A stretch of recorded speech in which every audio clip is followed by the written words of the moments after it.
All right, in this video, we're going to take a brief look at the GM Companion for ShadowDark, specifically how it can help soloists who want a little more support for this system than is offered in the main book itself and the solo supplement. I've done a couple of videos on ShadowDark, and I've linked to them in the description here. And in those videos, I do talk about the ways in which ShadowDark is extremely well suited toward solo play. This book, I think, adds something extra for that, and we're going to take a look at selections from it, and I'll talk about why. A note from the creator: this book was written entirely by the chubby funster. No AI or large language models were used in this product. And we'll look here at the credits. The writing, design, and layout are by Greg Christopher, and I thank him for this digital copy of the book. We have the art credits here, as well as a legal info and the third-party statement. It is designed for use with ShadowDark, but it could be used really with many other RPGs. In this video, I'm going to show you selections of the tables in the book and discuss a little bit about what they are. I'm not going to show you any table in its entirety, and I hope that if you have a sense that this is something that you want, that you will buy a legal copy of the book from an appropriate vendor. The book is divided into two parts. We've got the world above, and then we'll have the world below. There are some basic information, hex crawling rules, and then we have tables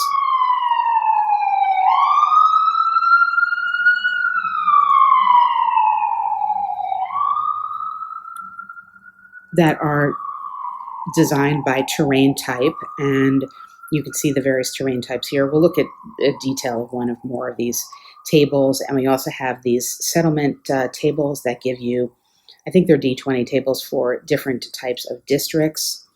We have terrain hazards that are also keyed by terrain, and we move into, on the world below, we have a whole section on dungeons, and I'll talk about that and show you in particular. I love this rival crawlers area here, and I'll talk about the ways in which I think that can help narratively. We've got tons of treasure tables. These are treasure by level, and they're all D100 tables, so there's hundreds of different treasure tables here. And we also have a lot of magic item tables, and as we'll see, you can roll on them to determine the specifics of the magic item that you find. And I really like this because it's almost like you find something and like it's slowly revealed to you what it is. So looking first here at this hex crawling area, this is common for the book. It's going to refer you to the rules in the ShadowDark main core book, and it will add some additional overlay in either more different types of tables with more entries, or in some cases light changes to the rules, but it does refer you back to the main rules in some instances. That said, as you'll see, there's certainly the possibility of using this separate from ShadowDark. So it's going to describe what you have here, what the various tables do. So the points of interest, they're D20 tables, and it will tell you to roll separately on them, and there's sort of tables within tables in certain cases. Ditto for the settlements. Farkle is a rule for a dice gambling game that's an alternative to the one in the main book. And we have some magical study. We'll take a look at that. It's a kind of interesting way to interact with the world where you can sort of spend some money to push your luck and see whether you can learn anything that's going to benefit you. So here's an example of the Arctic table, for example. It's a D20 table with a location and a development. You could choose to just roll once on it and read across the row, or roll twice to get different entries. So you might get a stone watchtower, and instead of having recent damage for an earthquake, you could re-roll and determine that that watchtower has strong religious significance. So within the tables, there's different ways of using them. Here we're looking at the terrain hazards, and what's great about this is you are given challenge levels of minor, normal, or major, and some guidance here on how that can interact with the party. As you know, if you're a solo player, sometimes it can be difficult if you want to run just one or two characters to interact with rules as written, which may be, even at level 1, a default for a party of 4 or more. So it's helpful here to have tables that are keyed in such a way to guide you and allow you to choose things that perhaps won't just crush your party immediately if you are, for example, just running one character. In the settlements section here, we have different types of districts, and you've got a D20 here, table here, for example, the settlement type and the district type, and it's going to give you a size of the settlement. Again, this is going to be super useful when creating an environment and giving yourself a gesture toward a living, breathing world that you might want to interact with. So let's say, for example, you were in the craft district, you could roll some points of interest here. It's not going to tell you much more than a prompt, but it should be enough to give you a sense of what is in that district and how it might relate to your story or what might happen if you go there. And of course, if we're creating settlements, we need a tavern generator, obviously. So we have a D20 name table. And I always find that when doing something where I'm trying to create an environment, naming things is a very easy and obvious way to spark a narrative interest and to give some suggestion for like the kind of place it is, the feeling that it might have, these types of things that are essential to creating an actual story.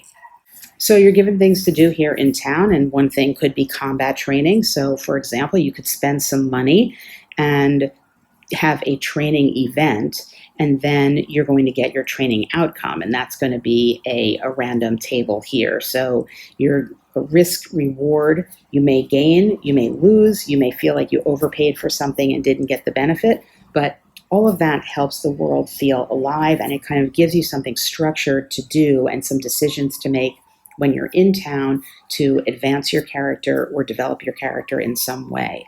And the same thing goes for magical study. It's the same type of situation. You can spend some money, and after you spend some money, have the possibility of various outcomes and benefits from that money that is spent.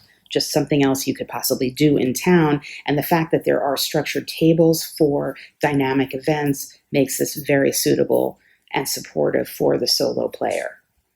Obviously, these tables are acting in the role of a GM. And then we get to the section on the world below, and this is about dungeons. And again, it's referring you to some rules in ShadowDark to create these dungeons. The tables here generally there are more tables and they have more entries than in the main book. And it is going to help you build a dungeon. And a lot of this is going to be familiar, of course, the entrance, the size, and the type, and the level. And then you get into the table. So for example, based on your D20 roll, you're going to get a listing of what that table is, and in some of these listings you're going to be sent elsewhere. Like if it's empty, you roll on the dungeon dressing treasure table, and I'll show that later on. Hazards, traps, treasures, etc. So with a relatively simple series of die rolls, you can get a dungeon. One of the things that I love about this dungeon here are these entries 10 and 11, rival crawlers and change over time. Rival crawlers are going to be a party that is perhaps a party you meet in the dungeon. Maybe they've just left the dungeon. Maybe there's evidence of them in the dungeon. And there are tables to build out who they are, what they want, what their benefits are, what level they are. It is a very natural and thematic other NPCs, or I should say NPCs, for you to interact with however you wish. Perhaps you can band together cooperatively to do something. Perhaps they have information that you want, and there's all tables to support that. Roll 11 gives you change over time, and it's giving you a sense of the dynamic nature of your dungeon, what happens to it over time, and what are the reasons why it may be changing. All of these things are very helpful to helping you develop a story about this place so it becomes something that's not static, but very alive. So, for example, here's part of the D10 table for changing over time, where there might be plants that are growing at an exceptional rate. It attracts vermin. That alone, that detail alone, is going to give you something that will tell you about what the dungeon is about, and you could use that to guide the rest of your roles or decision making. Or perhaps there is a magical object in here that will change other parts of the dungeon. So those are very different potential narrative threads that you can use to build out the story of the dungeon based on the role on this table. And here's a really great section on rival crawler. So you can roll up a party of adventurers and determine their starting levels, their ancestries. Maybe they themselves are different types of monsters. And you have a table, a D20 table of their names. So again, naming in solo play is so important, I think, to provide narrative prompts or hooks that you can build out to create story threads. So you might encounter the Daring Flame. Their group is called the Daring Flame, or the Mystical Shields, and what they're known for. And again, rolling on some of these tables and using your results as narrative points of interest to develop your story is going to give you the necessary scaffolding to have something to do, to start to think about how you interact with the environment in a more natural, organic way than just having a blank dungeon or having a dungeon that has a monster just kind of randomly sitting in it. And speaking of monsters, there are tables here that are going to let you use or generate monsters based on level. I think this is super important, and I love it when books have this. Surprisingly, a lot of them don't. But again, for solo play, it's especially important because it gives you the flexibility to play an actual solo character if you want, and know that you can sort of control in an easy manner the level of monster that you're going to encounter. And in addition to having listing here, they do have entries here that mirror the ones in the ShadowDark core rules. So you're going to get your entries like this, but they're going to be grouped not just alphabetically, but by level. And then after all that, you get into the treasure tables, and they are also grouped by level, and they're D100 tables, so you have hundreds of treasures listed roughly by value. And again, this can be useful for trying to help your characters level up, or to make it such that, in room 1 of a dungeon, the treasure that you find isn't like the greatest treasure in the entire world. This can be useful. You can create your own probability of what type of treasure you would want if you mix all the treasure tables together.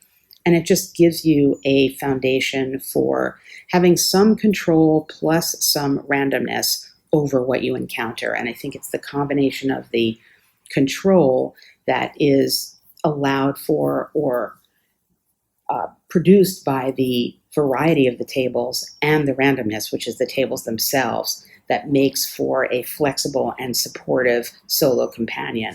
And speaking of monsters, there are tables here that are going to let you use or generate monsters based on level. I think this is super important, and I love it when books have this. Surprisingly, a lot of them don't. But again, for solo play, it's especially important because it gives you the flexibility to play an actual solo character if you want, and know that you can sort of control in an easy manner the level of monster that you're going to encounter. And in addition to having listing here, they do have entries here that mirror the ones in the ShadowDark core rules. So you're going to get your entries like this, but they're going to be grouped not just alphabetically, but by level. And then after all that, you get into the treasure tables, and they are also grouped by level, and they're D100 tables, so you have hundreds of treasures listed roughly by value.